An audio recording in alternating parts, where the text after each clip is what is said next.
So thank you everybody for joining our webinar. This is a webinar that is being presented by the Voluntary Principles Initiative. And to help set the framework for our discussion today, the initiative, the VPI, brings together leading governments and NGOs, companies, public international institutions, other entities and organizations that focus in a collaborative way on applying a framework for security and human rights in the most complex and challenging jurisdictions around the world, and involving some of the most complex and difficult issues in these places of operation. Over the course of the last 20 years that the VPI has been in existence, it's included some of the absolute thinkers and practitioners and policymakers in the security and human rights field. Members have confronted riots and their aftermath, regime changes, organized crime. They've designed human rights approaches in conflict zones. They've organized security sector reform efforts with providers who've had varied reputations. They work with local communities in the wake of tragedies and mass human rights violations. They've developed a range of solutions to help improve the rule of law, to address longstanding impunities, and maybe most important, to rebuild trust with local communities and their members in numerous diverse locations. So today, we are seeing protests around the world that are centered on public security treatment of national minorities. And while the actions in the United States has been the spark of these discussions, they focus on historical abuses and recent abuses in North America and well beyond, all around the world, and the protests really do reflect that. And to be clear, public security mistreatment of national minorities, police impunity, institutionalized racial injustice are not limited jurisdiction. They're not limited to any incident. They're not limited to any particular pattern. They're difficult and complex issues to confront. They're multifaceted in nature. They are problems that warrant the very best thinking that experts in this field can provide. And the VPI has really been lucky to have some of those experts be a part of it. And today we're going to talk to a handful of them.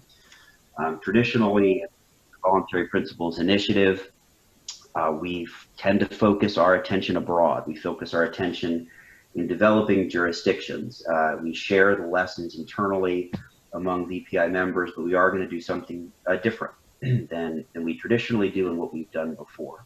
We're going to take the learnings that we have gained in the VPI. We are going to apply them in our own backyards.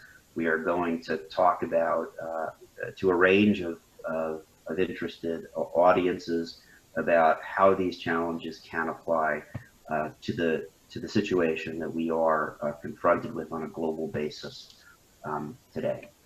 Again, honing in on public security and the treatment of national minorities. And we'll talk about that, rebuilding trust with communities, how to improve the rule of law, how to develop meaningful change. So by way of introduction, I'm Jonathan Drimmer. I'm a partner at Paul Hastings, and I'm a strategic advisor to the Secretariat of the Voluntary Principles Initiative. Our panelists today, we're very lucky to have four leading thinkers from different facets of the security and human rights space. We have Kemi Olufioku. Hope I didn't butcher that too badly. Kemi is the Central and East Africa Program Development Officer at Search for Common Ground, which is one of the largest conflict transformation organizations. She's here in Washington, D.C. with me, which is where I am. Kemi specializes in designing and developing community-based programming aimed at strengthening community relations and promoting the nonviolent resolution of conflict. And she's worked all over the world with a variety of public and private security providers. Fidelix Datsun is a former British Army. He spent about 20 years in service. During his career, he specialized in force promotion and in community engagement. He's been with Tullow Oil and the international oil and gas space. He retired from the British military about 8 years ago. Mark Wall is the Chief Operating Officer of Nevada Copper. He oversees the operations of the company. He had a senior operational role at Barrick Gold and headed the global security function, headed non-financial assessments, had other senior roles at Barrick. He has a background originally in public security, police counterterrorism in Australia. And finally, Jamie Williamson is the Secretariat of the International Code of Conduct Association, which is the largest collection of private security providers in the world. He spent many years at the Red Cross, the ICRC, where he focused on international humanitarian law and other areas. And before that, he was with the UN Ad Hoc International Criminal Tribunals in Tanzania and in The Hague and Sierra Leone as a war crimes prosecutor. So we have a diverse set of experiences and expertise that are going to help us navigate, again, these generational challenges that we are currently facing involving public security and national minorities. And Kemi, I was hoping we could start with you to kick off our discussion. And again, as I mentioned, and as everybody is aware, we are seeing protests, violent protests, vocal protests, active protests around the world related to police impunity.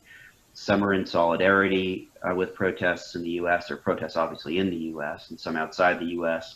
are in solidarity with the U.S., but really we're also seeing a lot of focus on raising awareness of a history of abuse of national minorities in these other domestic jurisdictions where protests are arising. And what's become evident, certainly to a lot of us, is that there's a loss of trust, or a fundamental lack of trust, maybe there never was trust, between public security and significant segments of local communities, and sometimes entire local communities.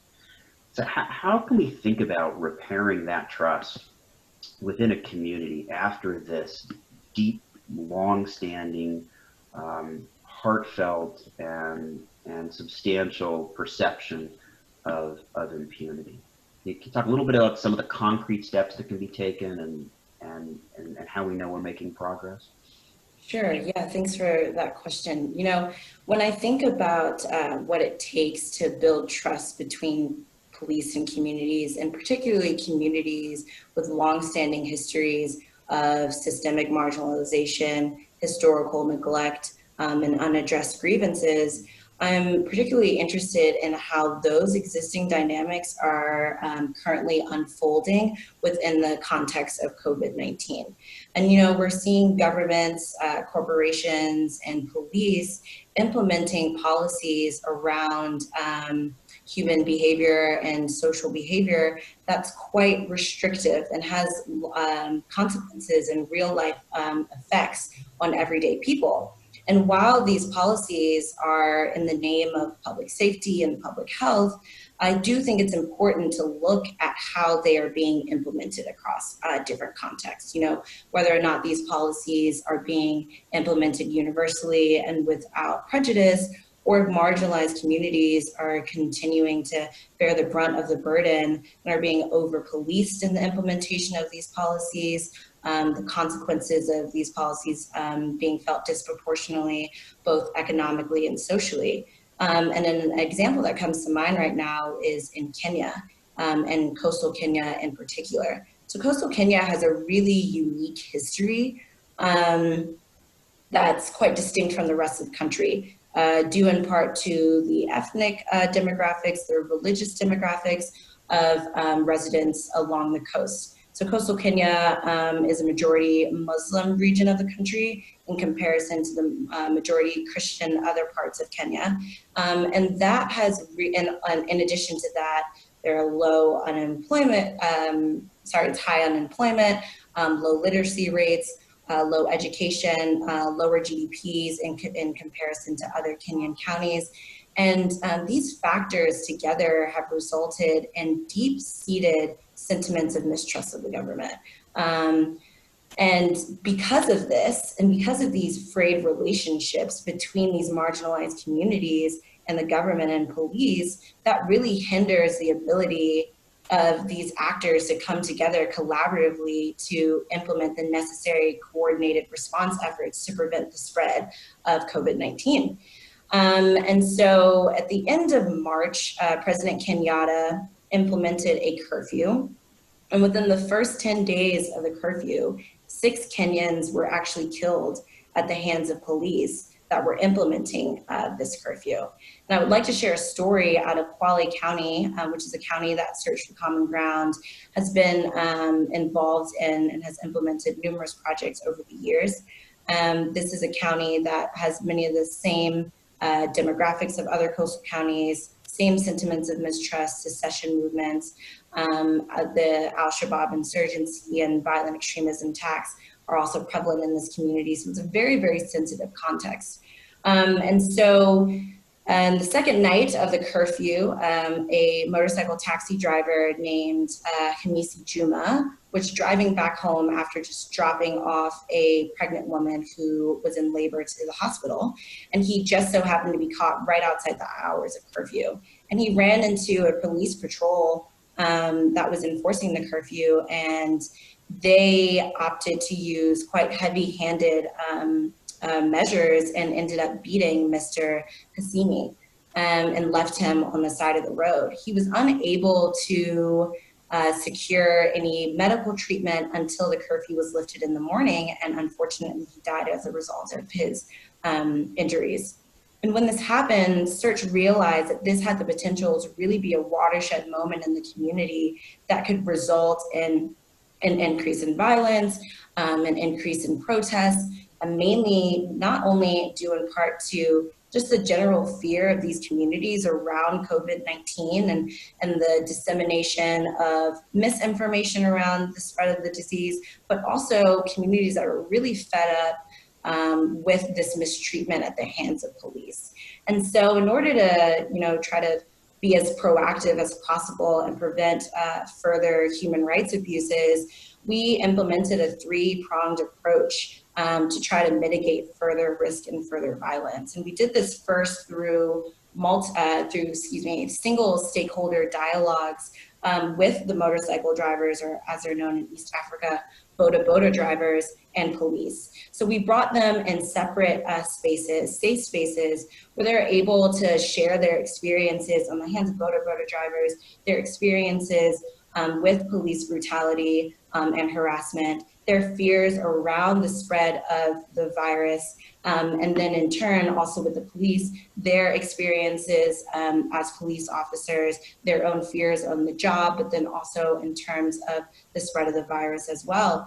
And after some sustained engagement individually with these groups and capacity building and training to build up their skills in non-adversarial advocacy, effective communication, leadership, we then realized after we had built quite a strong foundation, we brought them together in the second step, which was multi-stakeholder dialogues.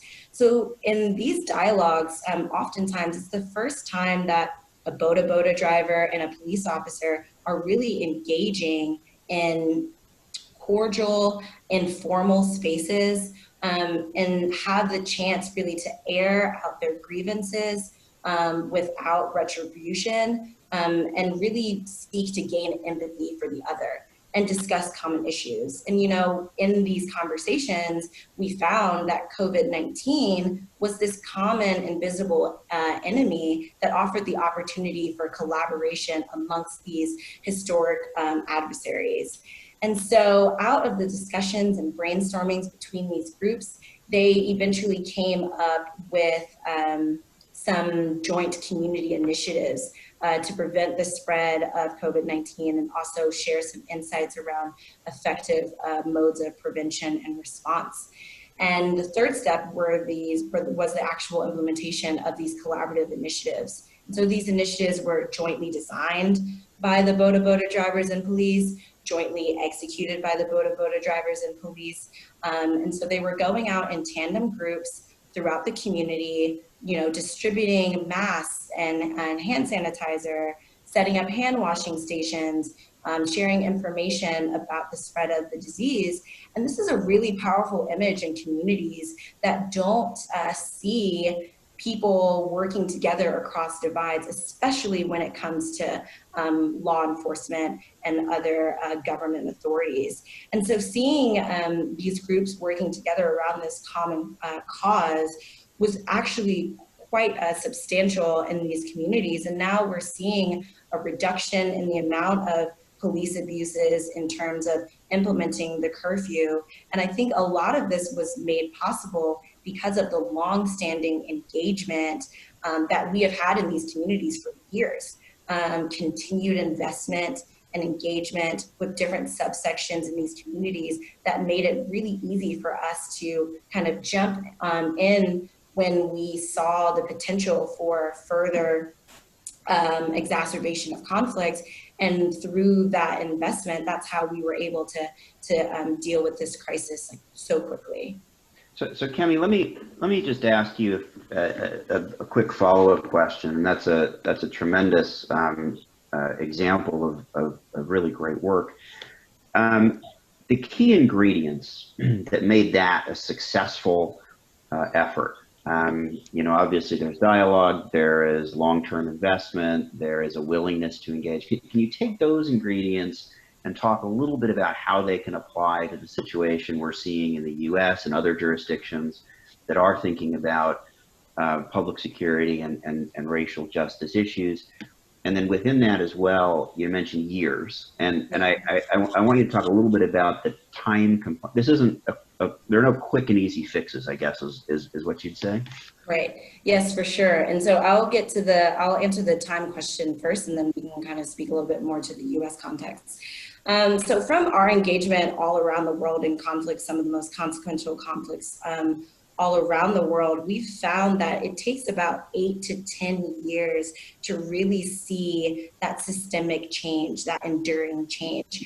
And some indicators of what that looks like over time is evidence of joint decision making between groups that were previous adversaries, resource sharing between these groups, and interdependence on the other. And increased positive interactions. And so when we're seeing these key benchmarks being met, these are some indicators that show what sustained investment and dialogue and these collaborative approaches can really work towards in the end. But I do feel like, there are times that the peace building field and also the development field is really encumbered by this notion that they can't do long-term planning because the context is always changing.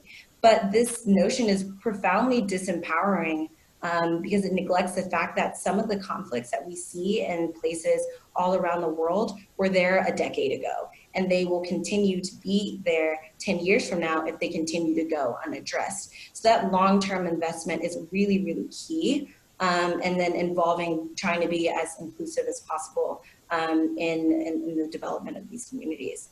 And then just for the US context, of course, it's incredibly different. I mean, just when you look at the history of policing in America, its genesis, how it started, what its original intentions were, it's quite different from other contexts. But I do think, there are some questions to be had about, it's not just about police behavior, but also about what police are mandated to do, and questions of whether or not they are best placed to do this. And in some of the community policing models that we are implementing around Central and East Africa, we are really seeing a lot of joint decision making, empowering communities to have a voice in how they are governed and what their security looks like, what their security structures look like. And so in the US context, I definitely think there should be more opportunities for communities to have a say in how they are controlled, how they are policed, what transformative justice can potentially look like when resources are shared and when communities truly work together. Terrific. So Mark, I want to come to you, and I should mention to those in attendance, feel free to send in questions. We'll look to get those integrated throughout, and we'll have time at the end for a Q&A. Mark, I want to come to you on the public security side, and talk a little bit about accountability, because there's a lot of discussion going on right now about two aspects of public security: internal accountability mechanisms, external oversight of security providers, and frankly, some of these issues you and I have worked on together, Mark. And this can be anything from training other public security members to act when they see something wrong, bystander training, or stricter internal disciplinary measures, or investigative approaches, or technologies, or independent monitors, civilian oversight boards. But hearing what Kemi has talked about in terms of the importance of engagement and dialogue, and some of the other ingredients that she mentioned, I mean, is accountability and monitoring really the right answer if we're trying to talk about meaningful and lasting and generational changes? Thanks, Jonathan. Kemi actually raised some really interesting points, which I wrote down. Thanks, Kemi. Accountability is always important, we know that. I think if we look back at the VPs, for 20 years, we've had a very eclectic group of people focused on how to operate in complex environments, in complex situations. So we've put together ambassadors, human rights professionals, NGOs, both advocacy and development NGOs, lawyers, security practitioners, and critically sustainability and community relations practitioners. And certainly from my experience and time in the VPs, the greatest thing that I took away wasn't the ink on the paper of those 4 or so pages, but it was the rich interactions with people with very different experiences, very different perspectives. I stray, but my interactions with my friend at Pax Christi, who I came to like a great deal, were very helpful in understanding and in perspective. So when we talk about accountability, it reminds me a little in the mining industry where we were with safety, where we look at incidents. So we call those lagging indicators. It already happened. So it happened, and how should we react to that? What we learn in safety, I don't think, is any different to what we've been learning over the years in the voluntary principles, which is the real focus needs to be on how do we avoid it happening. Of course, once it happens, we need to react, and we need frameworks, accountability, investigations, and all sorts of things. But the real prize is how do we avoid the incident in the first place? Now, interestingly, and Kemi, the things I wrote down: sustained engagement, absolutely critical, things take time, strong foundation, and interdependence. But what I've seen in the VPs is that as the companies, and Felix will have a view on this as well, but as the understanding is cascaded into the security planning, the security approach, as the importance of engagement with the community relations, sustainability professionals, as the understanding of the importance of the cultural groups and the subcultural groups becomes very clear, then what we get is a change of approach, which I think is really the prize. Accountability frameworks are always important, but they're actually, we can do better than that. And we do better than that by getting to how do we operate in a way where these things don't happen, rather than how do we react to them. And so the shared perspectives, shared engagements, and enhanced understandings of perspective, similar to what Kennedy was talking about in terms of dialogue, in terms of joint projects in terms of looking to integrate those perspectives into security frameworks. Is that what you're alluding to, Mark? It is, and I'd say further that, again, if you go back to the VPs, when you first arrive there, it seems you have this eclectic group of people who are all very different. The human rights lawyer to the advocacy NGO to the diplomat to the security person. When you really get to the nub of the issue, they're not different at all. They just have a different set of experiences, and they're all actually trying to do the same thing.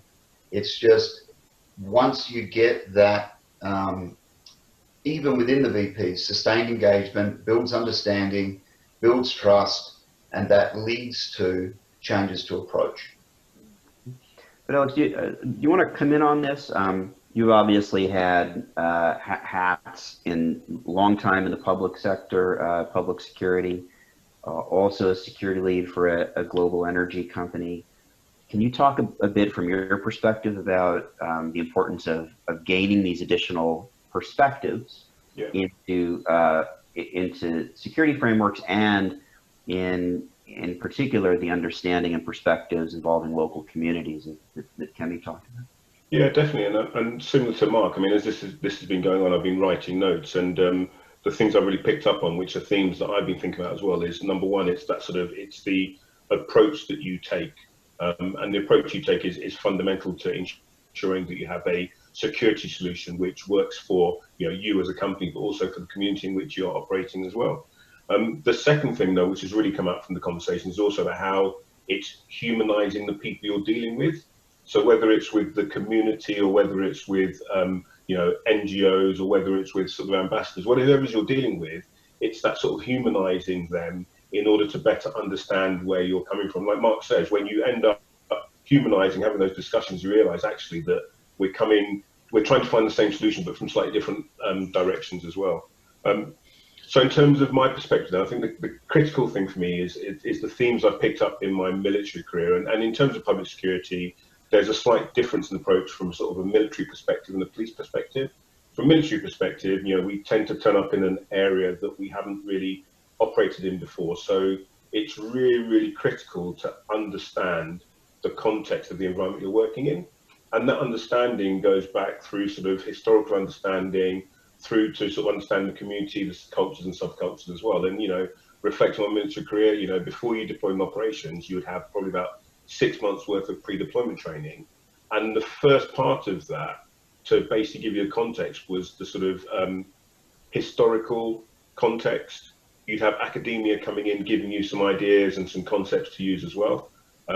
And you would use those to try and sort of frame your approach to your training and take things forward as well. And fundamentally, you had to make sure that the understanding of the context was all the way down through the organization as well. So there's no point in you as a leader understand the context without making sure the people that you were leading understood as well. So that was really, really critical to sort of the conversation. And those themes I took forward with me to my work within international oil and gas again as well, where the context where you're operating is fundamental to what you're trying to achieve. And so, just giving Ghana an example, when I arrived with Tullow in Ghana, as it is now, the biggest risk to operations was dealing with the sort of the risk or threat of piracy in the Gulf of Guinea. And some of the people we had working for us security-wise had very, very detailed understanding of offshore security, very, very detailed understanding of security in Nigeria. But they had tried to bring across their experiences in Nigeria into Ghana. The reality is that there are some lessons that are, thematically will read across, but actually you've got to almost just take a step back and see what's appropriate to the area in which or the context in which you're operating as well. And I guess, Alex, if we could talk for a minute about, when we talk about understanding local operating contexts, and we are talking about not on a national basis, but on a truly local basis, right? I mean, there's a distinction that sometimes people forget between operating in a country and operating in a very specific locale. Can you talk a little bit about A, that, and B, about compositions of security forces, because we certainly hear a lot about vetting and screening out bad apples and training, but those are obviously important, and as Mark alluded to, things like accountability and these concrete steps are all important. what about creating a security force that really reflects the community in which it operates and that can integrate those perspectives that you're talking about? Yeah, and I mean, so the importance is that by finding a security force that better reflects the dynamics which the area operating in the community as well, then you start to get community buy-in. And as Kemi said, you start to get the community sort of thinking they have ownership and actually having ownership of some of the solutions and impacts as well. That leads to you being able to sort of humanize what's going on. It also helps to educate from a sort of broader realm as well. So making sure that the police or the security service you're providing reflects community is sort of fundamental to take things forward, and part of that is the sort of the engagement. So as you said, the sort of the vetting and all those screening and training are really critical. But until you identify the community drivers and making sure you have people that reflect the community, it won't work effectively. And an example I can give is what we did in Kenya, where we have relied a lot on international security companies, but we have pushed ourselves to find a solution which uses a indigenous security company, which recruits locally. And so you end up with a solution that works because the security personnel understand the community, they know the community, and when they have conversations, there is less of the interpretation. So it's not a you would say that, wouldn't you? It's a, well, I know you, I understand you, you understand me as well. So there's a bit of a common ground in terms of discussion we're having. It also means, though, that when the community start providing feedback on how the security solution is working, not just the formal feedback, but informally you find out some of the things that, you may need to shift and adjust to make sure that it's appropriate with what you're doing. Before I go to Jamie, who I want to talk a little bit about rule of law stuff, Mark and Kemi, I want you guys to also reflect a little bit on where we are so far in our discussion, and particularly with Fidelix talking about the importance of having a composition of a security group that is not only reflective of but understands the local community in which it's operating. It sounds, Kemi, like it's very much what you were talking about in terms of the example in Kenya, and Mark, as you as well, in terms of bringing additional perspectives to assist security providers in their day-to-day jobs when they have colleagues who can help provide those kinds of shared understandings. Or is that do I have that right? Maybe Kemi first. Sure. I mean, I think that's absolutely critical. I mean, when you see people as enemies, you treat them as enemies. And so in order to get beyond, some of the stereotypes that these groups may harbor against the other, it's really important to increase interactions and engagements between groups to reduce that polarization. And so, yes, that can all be done in the makeup of police, making sure that in the communities that they're policing, that there is ethnic diversity that's representative of the communities that they're present in, also having a gender balance and a gender sensitivity approach as well. These are all factors that can really help secure not only community buy-in, but also empathy within the ways that police are looking at the communities they're working in. Mark, do you want to come in? Sure. The thing I would add is seek out those who understand. Just because there's an NGO working in the area doesn't mean that they're not going to be able to help, or just because there was a review by one group or another. So find out who has knowledge and seek that knowledge out. Don't get wrapped up in do the people with this knowledge potentially have a different perspective than we have, or will this not be seen as something we should be doing? Seek out the people that have the understanding, that have worked in that particular area. And the more that you can get information from those who are embedded in or have deep knowledge of the area that you're operating, then the better you'll be able to understand how this should all be fit together.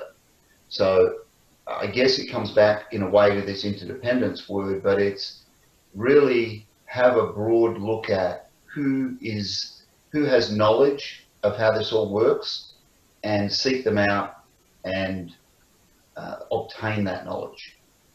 And just to add on that point, Mark, it's yes, of course, it's about the knowledge, but also it's about the influence. And if you are really tapped into these communities and you recognize who are the gatekeepers into some of the communities that are harder to reach, harder to engage, if you work to build trust with those influencers, that really opens up a world of possibility about the ways that you can engage groups that are seemingly unattainable. So it is really important to have that local context, that local understanding, but then those connections as well. We had a question come in that I think Mark and Felix and Kemi are interested in your perspective as well, and Jamie, if you have perspective also.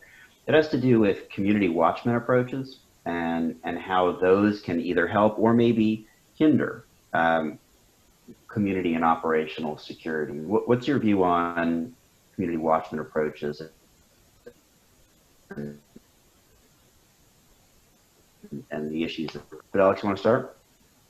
Yes, I mean, I think it's back to the point I made where you need to make sure you reflect the community in which you are operating in, and there is a space for community watchman types. So, for example, with what we do in Ghana, we've actively sought to use fishing liaison officers for some of our seismic projects because it's the fishing community that we impact on, and therefore having members of the fishing community providing that support and assistance and dialogue with their own communities worked really, really well. So that's kind of my perspective in terms of the watchman, but it's more about making sure that I think the way I like better try to describe it is your security approach needs to be comprehensive.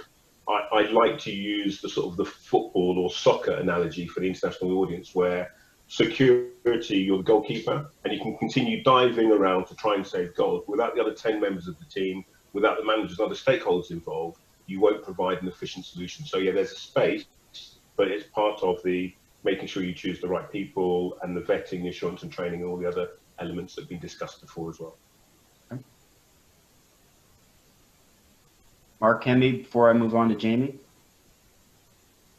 Sure. I mean, this is a very, very important area. I remember, Jonathan, you and I spent a bunch of time working on a difficult location in Pakistan where I didn't really see a way this could work without that format. And it was the right format. I will say that while it is generally the right format, the real trick for a company is that all of the things we need to do internally within the company to gain understanding, to make sure we're operating in a way that is consistent, as you said earlier, to make sure there's accountability frameworks, they must also iterate within that, if you like, community watchman framework. So it doesn't come without its challenges, and that is that the respect for human rights, in the voluntary principles context, the approach that we all sign up to and we all agree to needs to come out through that community watch apparatus in a way that's appropriate. So I think it's a fantastic model. It doesn't come without its challenges, and most of the companies in the VPs have used this model. And again, I would go back to the really important thing when getting engaged with this community watch type scenarios is integrating in your NGO partners, your other assurance and accountability frameworks as you do that. So Jamie, if I could bring you in, and certainly happy to have your perspective on any of the issues we talked about, as the executive director of the International Code of Conduct Association, you obviously see a vast variety of security frameworks, public and private, around the world, and so happy to have your input on any of these issues. And but the part I really was hoping to start with was to bring in yet another aspect of this discussion, another part of the complexity of this discussion, and that does deal with the perception and the reality of public sector impunity. And impunity, as we know, is obviously inconsistent with the rule of law. If the rule of law is being followed, all actors are being treated equally, regardless of position or status, and people who commit crimes are punished even if they have badges. And I think we all can agree that impunity undermines the trust, community trust that we've been talking about and how to build. So maybe you could talk a little bit about that issue. I mean, how does community lack of rule of law contribute to community distrust? What can be done to address a history of public sector impunity? Are there steps, are there measures that you've seen work? And obviously, again, feel free to come in on any of the themes we've been talking about up to this point.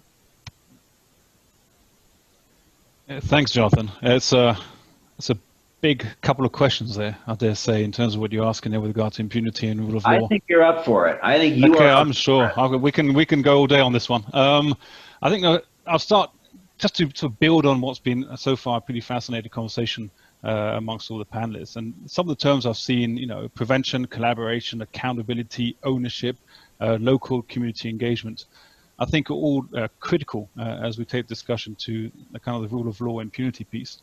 And what I might do is go back about 20 years rather than sticking to my present work. I go back to my early experiences when I was a legal advisor with the international tribunals in Rwanda, in particular in Tanzania, and try to understand then what do we mean by impunity. I mean, it's very much that question of exemption from punishment, not being punished for some wrongdoings. And then the second question in terms of what do we mean by justice and all this, what do individuals seek in terms of justice, in terms of reparation? And whenever I think about these questions, I recall in one of the very first cases at the Rwanda tribunal in particular, I try to picture this. I mean, we're in a setting which is an international tribunal setting, a United Nations international tribunal with a variety of personalities and nationalities in the courtroom. And the issue is with regard to the accountability of a public figure. It was then a sort of burgmeister, a mayor, who supposedly oversaw the killing of over 2,000 people in his commune. And the allegations were he used the police and the public apparatus to carry that out. The witness in that particular session, I remember, was a grandmother. That's how she projected herself. She was a grandmother who had lost her entire family at the hands of the police and of the Interahamwe, which were a youth group, radical youth group in that particular commune. And ultimately, the person responsible was the mayor. And at one point, as a classic sort of Western type justice model, the individual was asked by I think the prosecutor to identify the accused, just to make sure that she recognized him. So she stood up, actually, which didn't have very good eyesight, got on a cane, and then walked around the courtroom to try to find the accused. And she sort of arrived at the accused and finally said to him, Mr. I think it was Mr. Akeyesu, I have found you, and shook his hand. Right, and Mr. Akeyesu had a slight smile, and then she went back to her stand, etc. That was a moment for the defense counsel to jump on that particular situation. And the defense counsel saying, well, hold on, if she was really a victim, why would she shake the hand of the accused? And then cross-examination ensued. And at some point during the proceedings, and we are going back 20 years, there may be a bit of a chronology issue here, she, reacted to that question of, why are you asking me all of these questions? She couldn't understand this whole criminal procedure, this cross-examination component that was happening in that particular moment. And she challenged defense counsel. Defense counsel, there was a pause in the proceedings, but it made, I think, many of us realize, because she then said during the proceedings, he knows what he did. I just want him to recognize it, or words to that effect. So her sense of justice was not this criminal justice that we were seeing from an international perspective. It was much more a recognition by the authority that had failed her.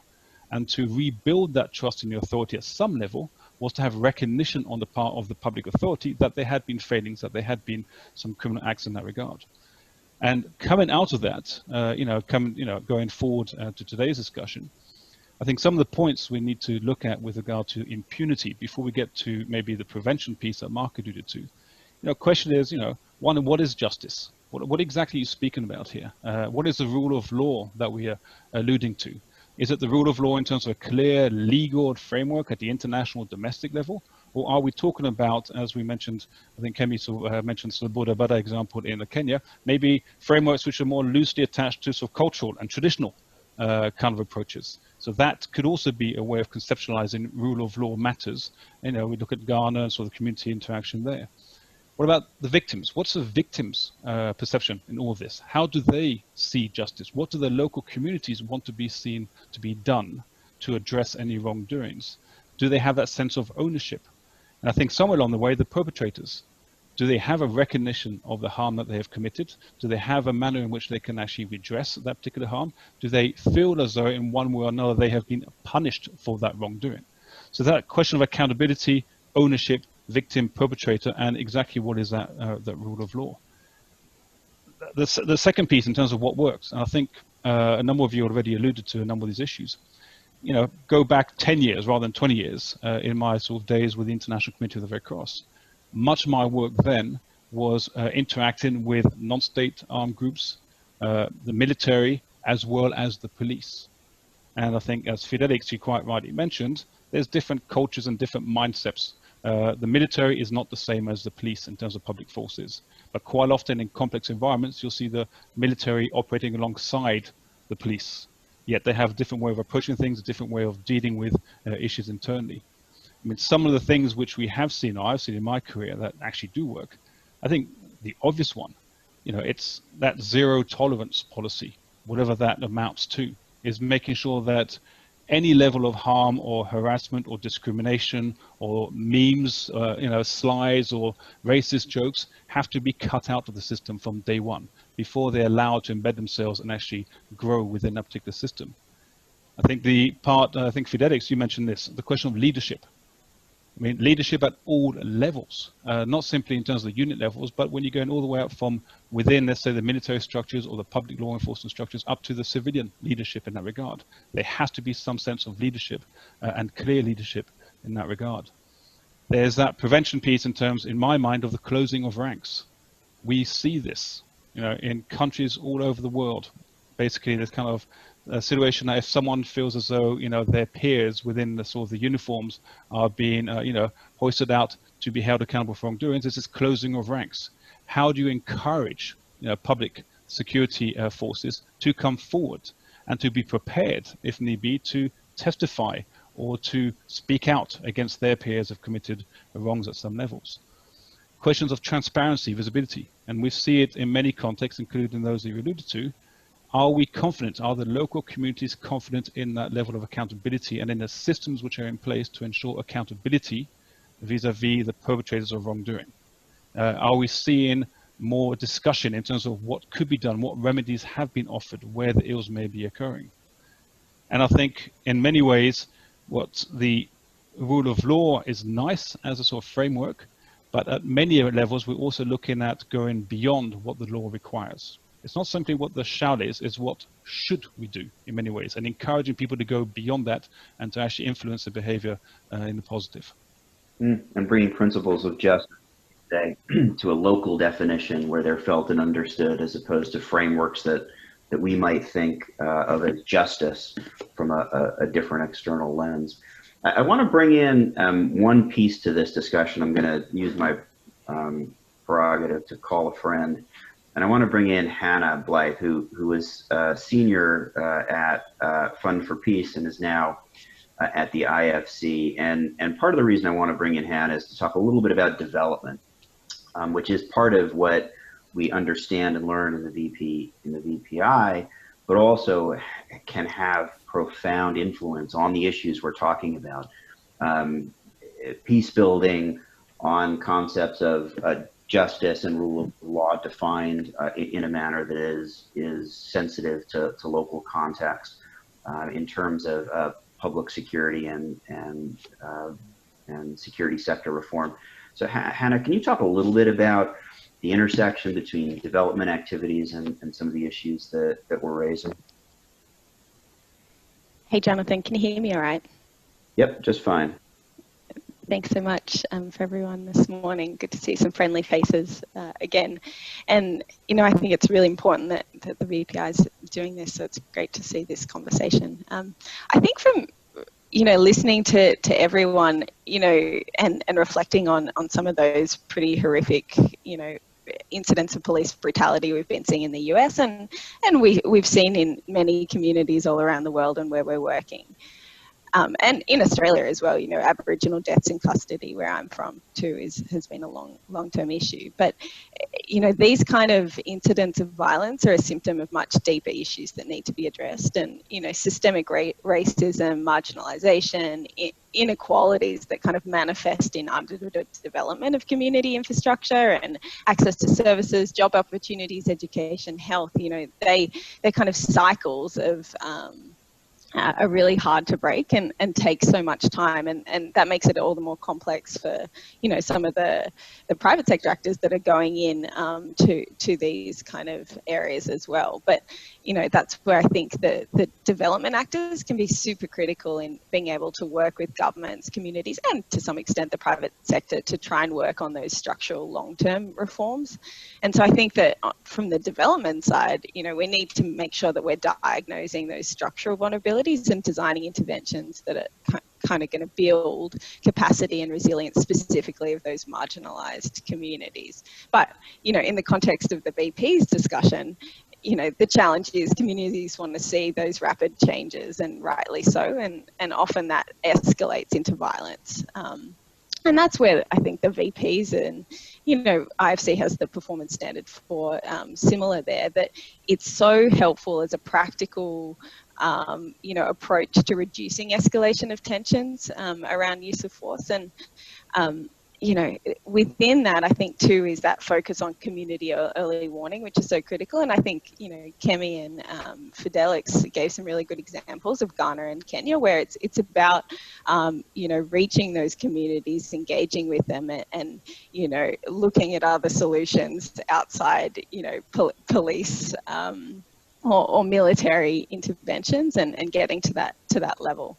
So I think that in some ways, you know, the private sector are ahead of the game in a lot of places in the world, and there's a lot of you know, good stuff that they're doing in terms of security and human rights, and I think there's a lot of lessons that we can take from those things to de-escalate, alongside, you know, those longer term structural reforms, which is the only, you know, real way to address the underlying issues.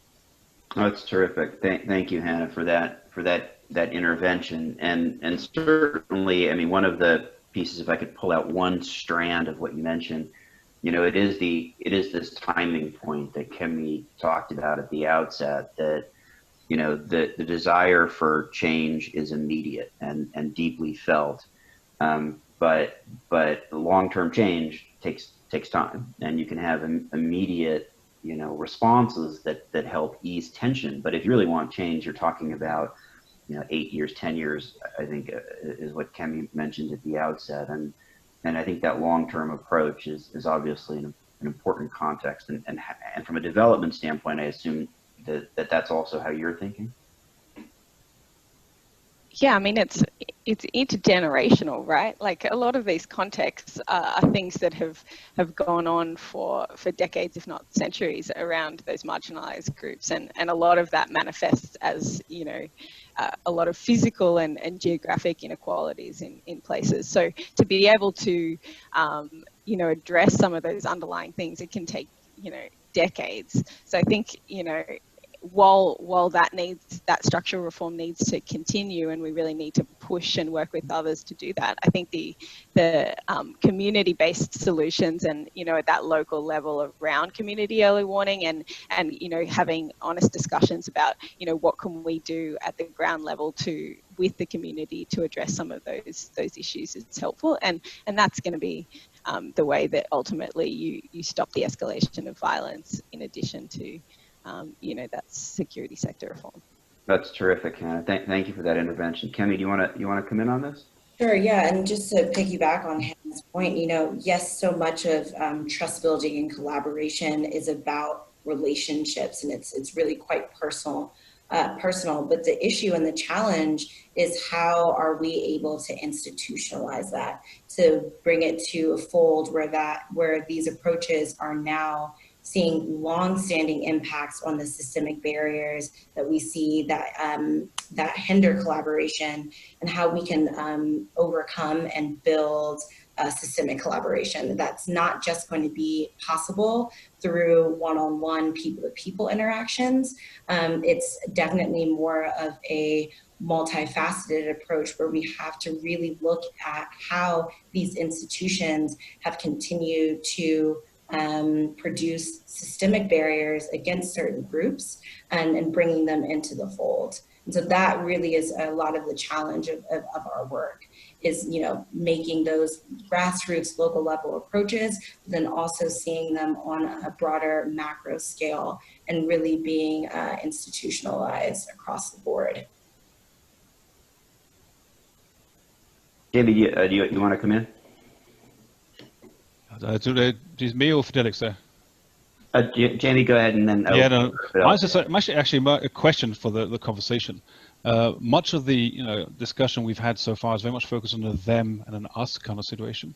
So the public security on the one side and the us being the communities. Now I think my question would be, ultimately, when did that kind of barrier come up? Because normally, in most contexts, the whole idea of the public security forces is that they come out of the communities and they're for the communities. So institutionally, how do we overcome that is a major challenge, because there are clearly those barriers there. Folk in uniform are seen negatively in most high-risk environments that I operate in. It's simple as that. The communities do not see themselves with those individuals, yet those individuals in the first place came out of the communities before going into uniform.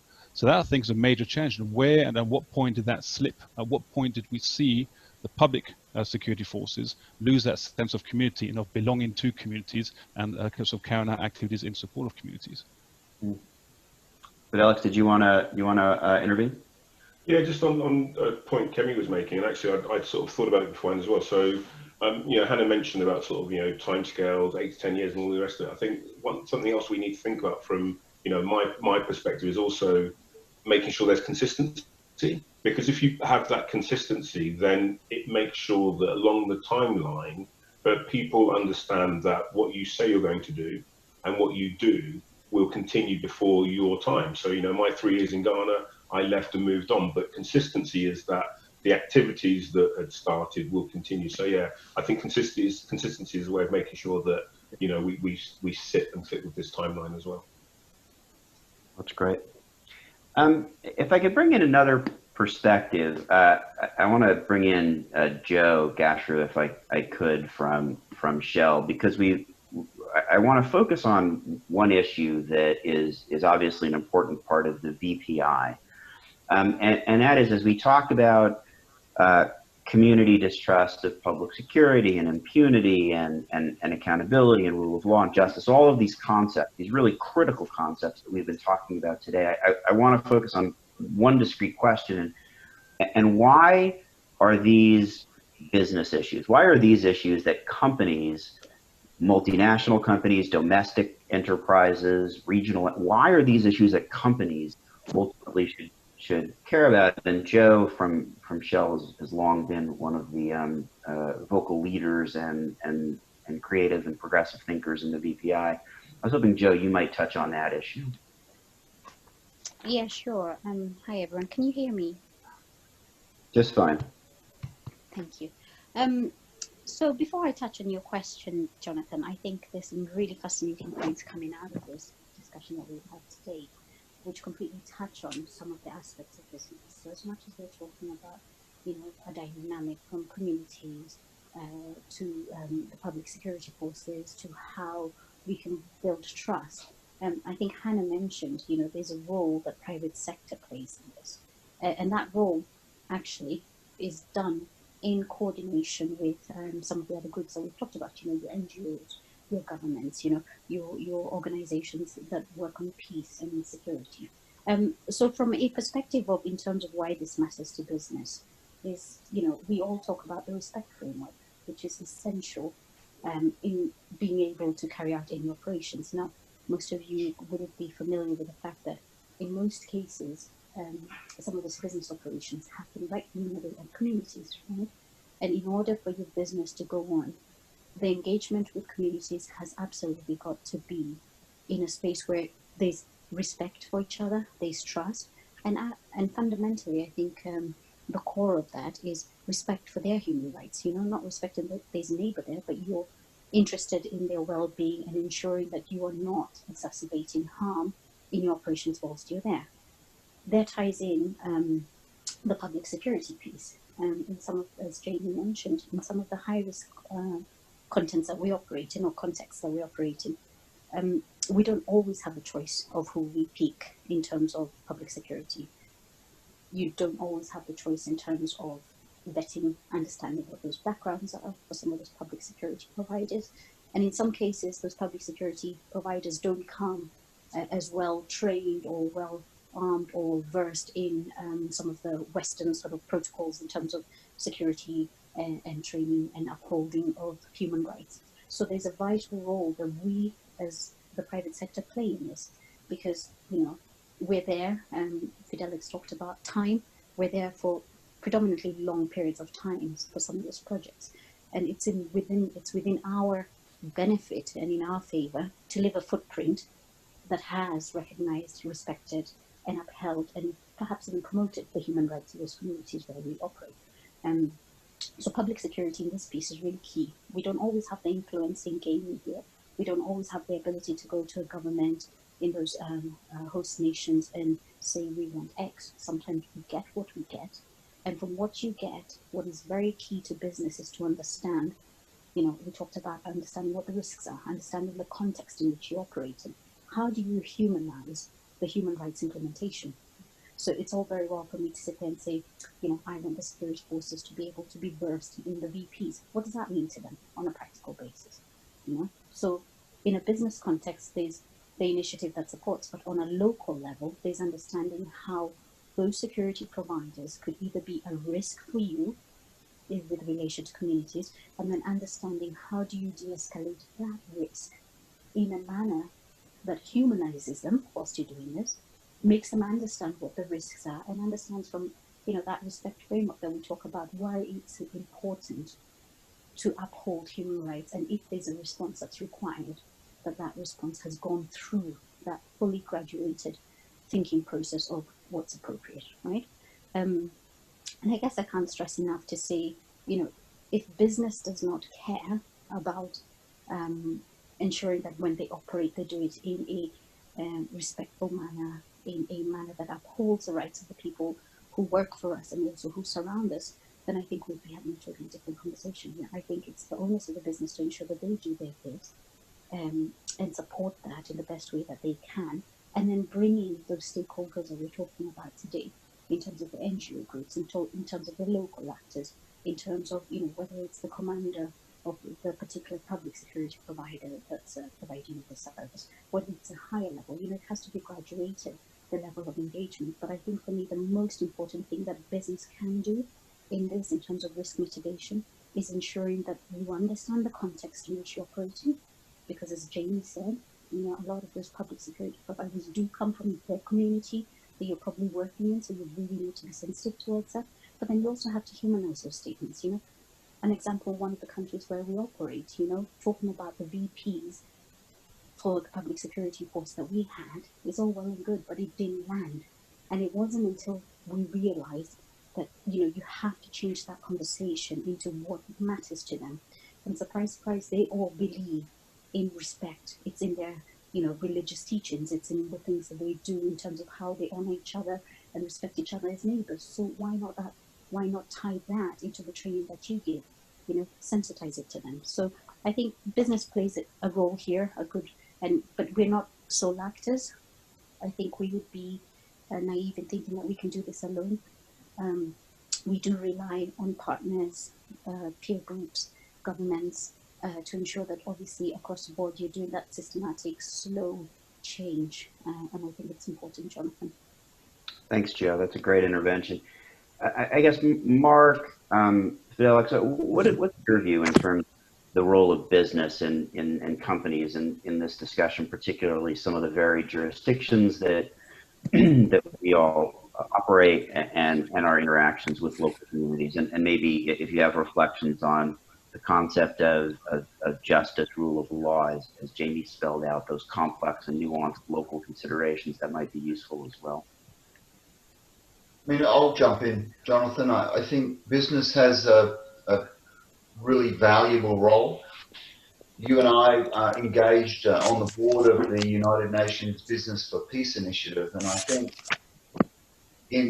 certainly in my time in the UN Business for Peace Initiative, I really saw, one, the appetite of all kinds of business. The really interesting thing with that initiative is that it isn't the extractive sector, it's all kinds of businesses in all kinds of countries. And we were in Turkey for that major forum, and it was quite incredible to me, the appetite that all different businesses had to contribute to peace in their communities. So I think in the extractive sector, where we have companies by the very nature of the resource industry operating in very complex places, there are also businesses operating in cities, in all sorts of places all over the world that have a real appetite to contribute. And the trick is, how do they contribute? And that's where you come back to the framework.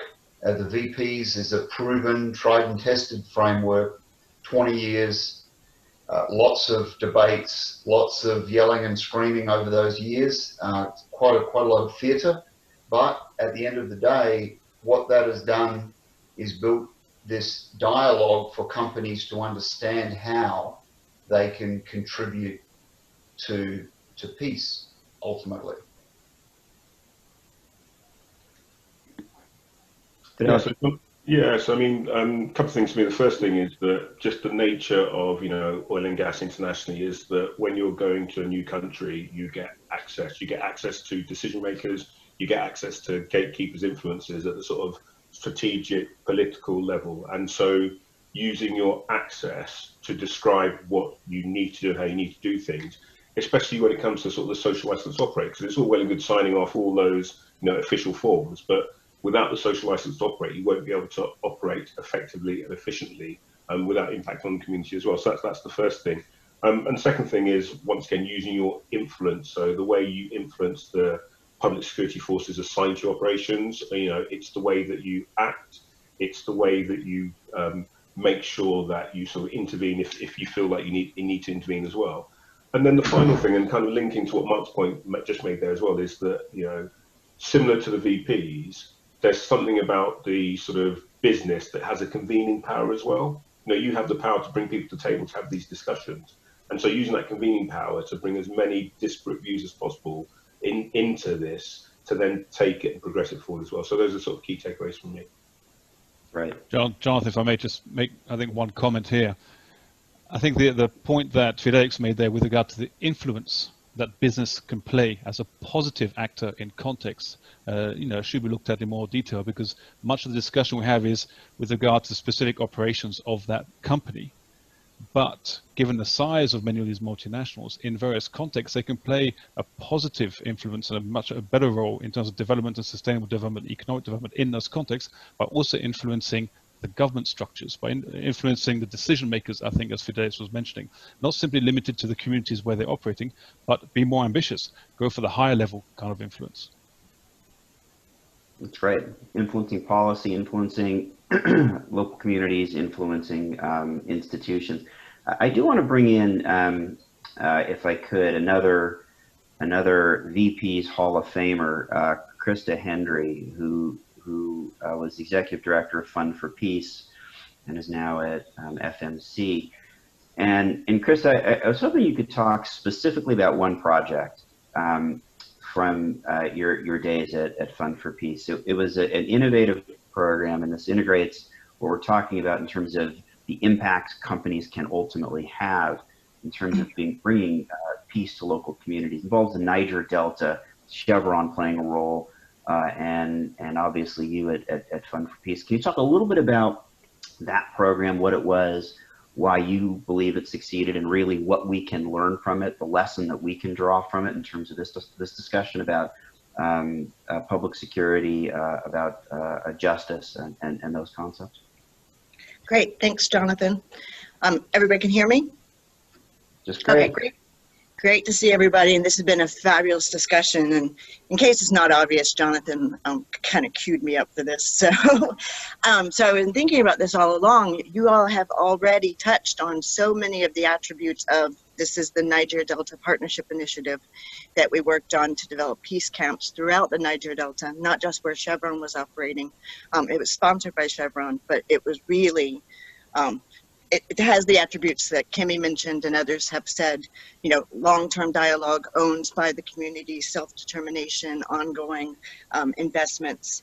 And so instead of repeating all of those, I think what Mark said something that made me realize one of the reasons why we were successful is because we had the internal corporate champion, the person who inside the corporation understood the value of the long-term approach of the community ownership and could actually manage the executives.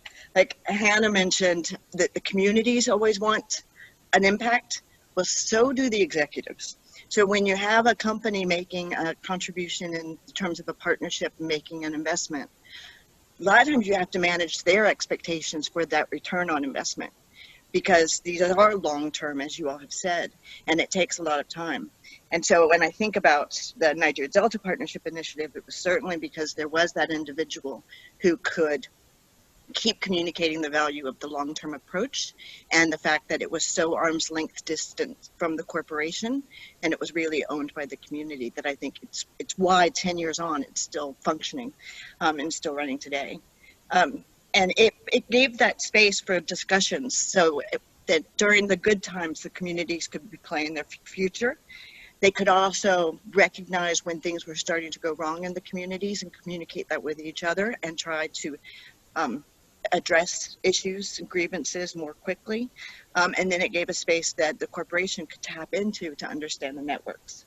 So I'll just leave it with every project I've worked on, it's come down to really finding the good people inside the corporations and the NGOs and the governments that you can really work with and build relationships with. And it's one of the huge values that I always got from the VPI. It's not just these great dialogues like today, but also the networking and knowing the individuals. So thank you.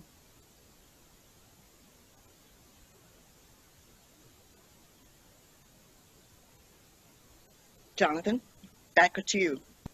Thank you. No, sorry, my sound keeps cutting in and out. Apologies. I was hoping, Kemi, you might come in on that and talk a little bit about how this as a program connects to some of what you're talking about in terms of the lasting community impact. Sure. So I can actually speak to some of the work that Search has done in Tanzania around sustainable business practices around the extractive industry as well. That's been a result of continued sustained engagement, a project that started in 2011 and has been a long-term investment both on the part of Search and the communities, the mining communities in Tanzania, key stakeholders and leaders from those communities, but also to Chris's point, those key champions within the mining company that really were supporters of the project, invested in the project goals and outcomes. And through their buy-in and their support, we were really able to see sustained change over about a 9-year period. Between 2011, when we first started, to today, we've seen a 90% decline in mine-related security incidents. And that's quite substantial and would not have been possible if it was through, one-off 18-month, 2-year programs. It was actually through the sustainable model of continued investment, of community mobilization, but also capacity building of these security actors and champions within these mining industries, this mining company to work to increase their self-awareness of their own stereotypes and prejudices against the communities and the minority groups within those communities, and try to overcome them and look together around shared causes, around really benefiting from these resource-rich communities in ways where not only businesses were seeing profits, but also community members were also seeing the benefits of this international investment. So that's a project that we're quite proud of, and these tried and true approaches really are yielding significant results. That's terrific. I encourage folks to shoot in questions if they've got them, or continue to shoot in questions if they've got them. I actually want to come back to something, the question that Jamie posed, if I could, and that is maybe changing the dynamic of us versus them in terms of public security versus companies versus local communities, and in truth, there's a much stronger interrelation between all three, which I think is a theme we've been talking about so far this morning. And certainly when you think of companies, their employees are the community, or there really isn't a difference. And one of the things that you certainly learn at a company is that your problems don't stop at the gate. And so is part of the challenge that we face, in particular as we look to identify solutions, trying to rethink this concept of us versus them and separateness, and I don't know if anyone wants to come in on that first. Yeah, I'm happy to, Jonathan. So I think it's partly to do with the narrative. So I can give an example from Ghana where I mentioned before about sort of pirates in the Gulf of Guinea and the risk to our operations, but also we have the community-related risk in terms of fishermen around our assets as well. And so as we approach this and try to work out the best way to try and take this forward, actually, one of my colleagues in the sort of social responsibility sphere just turned around and said, right, let's talk to this about safe sea access. And safe sea access is the ability for us as an operator to have access around operations, but also for the community to be able to have access in the area for their fishing as well. And as soon as we changed that narrative, suddenly everyone was talking sort of collectively, and it wasn't an us and them, it was a how can we make this work for all the groupings involved. And it goes back to the football analogy I made before, where I was a goalkeeper, suddenly we've got all these other players coming in, and we've got this team that is starting to work really, really well. Jonathan, if I may also jump in on this one, and that narrative piece is important, especially when we're looking at the private security world, because we're looking at sort of contract relationships. It's the private security providing security for someone, but the concept of security has to be a sort of community-driven concept to the extent it's security for all. So yes, the private security contractors are providing security for, let's say, a client, but ultimately their actions should serve for the better security of the entire community. Likewise with the public security forces. I mean, I think the discussion we've had here about some international clients, of course, have to rely on the public security forces, but that's not a private army as such for the international client or for the extractive. It's meant to be the law enforcement and the security imperatives for the community to ensure there's security in that particular environment. So that the them and us is one element, but it's also for who is the security. It's not simply for the client, it's for that community, it's for the environment which everyone is operating that needs to be looked at as well. And Jonathan, I might just jump in as well. I mean, to jump on top of what Jamie and Felix have said, to me it comes back to, in my experience, it comes back to what is the objective? What is it we're trying to do? If you go back to the most basic, to Maslow's hierarchy of needs, everyone wants to be safe. Everyone deserves to be able to walk down the street with their children and be safe. So once the company gets an understanding and what is the objective is a question. It isn't necessarily something that we know, but we have to ask the question. So once all of the groups have the same objective, then building how that will be executed becomes a lot easier because everyone understands what it is we're trying to do. So I would say the headline for me is have a shared objective and ask the questions, do the work. Once you have a shared objective, then it becomes a lot simpler to get the solution executed. That's great. We have a couple questions that I want to bring in. Let me start with one, and this is almost a lessons learned question. We've had plenty of instances where you've had companies that have had to deal with connections in different ways, cause, contribute, directly linked to grave injustices and human rights violations. And they've had to reconcile themselves with their participation in those grave abuses. And certainly that's not something, that most of us who've been at extractive companies have been immune from. Are there specific lessons that can be brought out of those corporate experiences in terms of what we're seeing today? Lessons for police departments, lessons for other institutions that are trying to restore public confidence?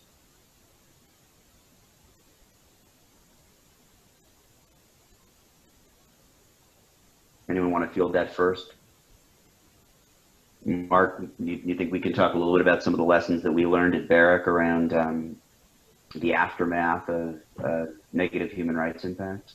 Sure. I mean, the lessons are, to me, what Krista talked about, Joe, Kemi. I mean, what we've been talking about. The lessons are that 1, this takes time. 2, you need a common objective. 3, you need a framework to work to. And 4, you need a whole bunch of perspectives. And you need to understand those perspectives and then systematically design what you're going to do. And again, the one I always add in, accountability is critical. To me, it's a given. It isn't an aspirational goal. Accountability is less than an aspirational goal. The aspirational goal is to get to the point where you are sophisticated enough in design and execution to not have systemic events. So that is the mixture that bakes the cake, and the cake is a little different in the different locations, jurisdictions, and cultures. Yeah, no, certainly I'd agree with that, and obviously it doesn't work when you look for quick fixes and easy solutions. And the most important lesson I think you can take away is to operate not from a defensive position, but a position of introspection and trying to identify all of the salient causes, which we've been talking about a number of those today, and then thinking about this not as a 1 year, 2 year, 3 year, but as a decade-long project, ultimately to repair and restore. But as you say, Mark, each situation and each location is a little bit different, which is why there isn't a one-size-fits-all model, and that introspection is so important. We have another question that's come in, which is effectively that local communities, the main challenge request from local communities has to do with employment, and people in smaller villages leave, they go into cities, to urban environments for better conditions, and so how do we try to keep people in local villages to contribute to their own communities?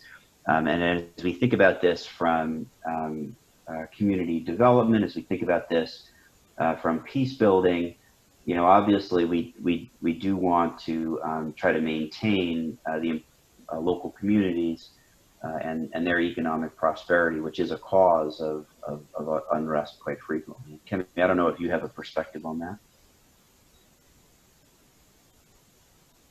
The first thing that just comes to mind is around these community initiatives. And so community initiatives that I find are a really useful tool in envisioning and an exercise in envisioning a future in a community that is inclusive that's prosperous, that's peaceful, that really puts community members at the helm of its design and its implementation. And so when we see people leaving their communities for more prosperous opportunities in urban centers, I look at these joint community initiatives as an alternative to really build back up the communities that they are from, and using these collaborative approaches to try to implement and answer for some of the missing development components that are in these communities, that are oftentimes the drivers that push people away. No, that's great. Jonathan, if I may also, on a sort of practical level, I'm sort of looking at Fidelix, and also, Fidelix, your colleague Sean, former colleague as well, and the work that we did, for instance, in the Turkana region in Kenya. It's also that it's creating the employment, it's creating job opportunities for the local communities. And they're not seen only to create local opportunities for the local community, but for instance, if you help develop a security company locally, you're also providing skills and experience and professional sort of skills for local members of the community. They can then either expatriate themselves to another community, because you're giving them that kind of professional environment they didn't have before. So in my mind, large employers like the extractives and sort of security contractors should look to develop those local employment opportunities with local communities.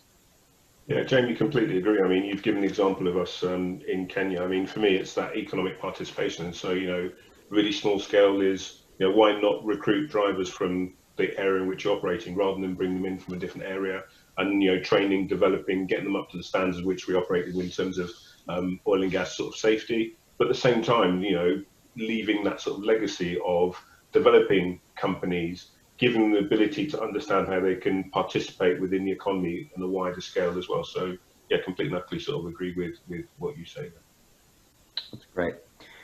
Last question, and then I want to see if anyone has any final observations before we sign off, and maybe really any Fidelix or Mark or Jamie. The question is about when you have a local public security that is filled with corruption, and again, corruption can be many different things, but let's say it operates in a way that isn't consistent with the ethics of the company and the desired ethics of the community. I mean, how do you engage with a public security force that really is so flawed in those respects? How do you develop change? How do you effectively engage? So I can talk from a sort of my previous life, I suppose, from a military perspective. I think the first thing is that you've got to engage. You can't turn around and just sort of ignore the problem, step away. So you've got to have that engagement. But the other side as well is that sort of learning by example. So demonstrating by the way you conduct your business, the way that you operate, that the corruption is not right. And then back to something that Jamie said at the very beginning of his sort of part was also it's the zero tolerance. You have to nip it in the bud, otherwise it becomes something that you accept and will just continue whilst you are operating in those environments as well. It's terrific. So we got about 2 minutes. Any final thoughts from our panel? This has been a tremendous discussion. We've covered an enormous amount of ground, from building community trust to the importance of accountability, but stepping in behind accountability and looking for the importance of understanding a variety of perspectives. We've talked about having security forces that understand and reflect local composition, different concepts of justice and rule of law, and the importance in building community trust. Do we have any final observations from our panelists before we need to conclude? Any final thoughts?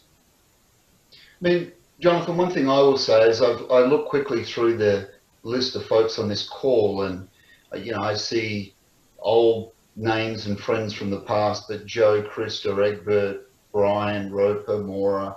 I mean, what you've done here, again, is the recipe ultimately for the success of the VPs. I always say it's not the 4 pages. These folks are from very different backgrounds, very different perspectives, and yet they all will come and coalesce around an issue in a respectful way. So I think this very forum is just an example of the reason that the VPs have being successful over time. It's terrific. Thank you, Mark. Any other observations? Kemi, Jemmy, Fidelix, Kemi, go ahead.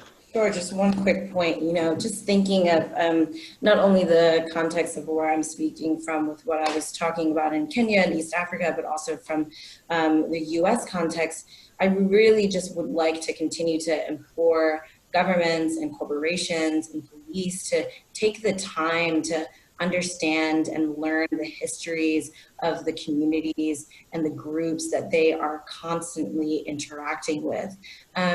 And recognizing ways that many groups have been historically marginalized for generations. And that failure of knowing that history, that acknowledgement of that treatment, only creates a cycle where these abuses continue to be perpetuated. And truly the only way to kind of stop that cog in that cycle is through education, through a learning of history, through a self-awareness of one's own stereotypes, internalized stereotypes and externalized stereotypes, and really working to combat that in communities and finding a way forward that is far more inclusive and that really uses nonviolent approaches to some conflicts, because while conflict is inevitable, violence is not. So that's just my peacekeeping hat last 2 cents. Great input. If I may just compliment what Kemi's saying, I think three common interest. I mean, I think we all have to recognize there is a common interest to ensure that human rights and humanitarian law are being respected wherever we operate. And I think on that, with common interest, is also that shared responsibility. Okay, we allude to all the various actors, the various sort of stakeholder groups in this, but there is that shared responsibility to ensure this. And then piggybacking on something that Joe said about, humanizing human rights to the extent that it's not a tick the box exercise, because at the end of this, we're talking about individuals, we're talking about individuals' livelihoods, their own sort of respect, violence against them, etc. So it has to be more than simply a basic training. It has to be really sort of inculcated in the culture of any company to ensure that human rights are being respected, because we do have human beings at the end of that supply chain. It's great, guys. Unfortunately, we are out of time. This has been a spectacularly fabulous discussion. Appreciate all of you for joining and sharing your expertise. Appreciate all of the attendees who joined in, as well as our interveners, Joe and Hannah and Krista. So thank you, everybody. Stay safe, and hope to see each one of you soon.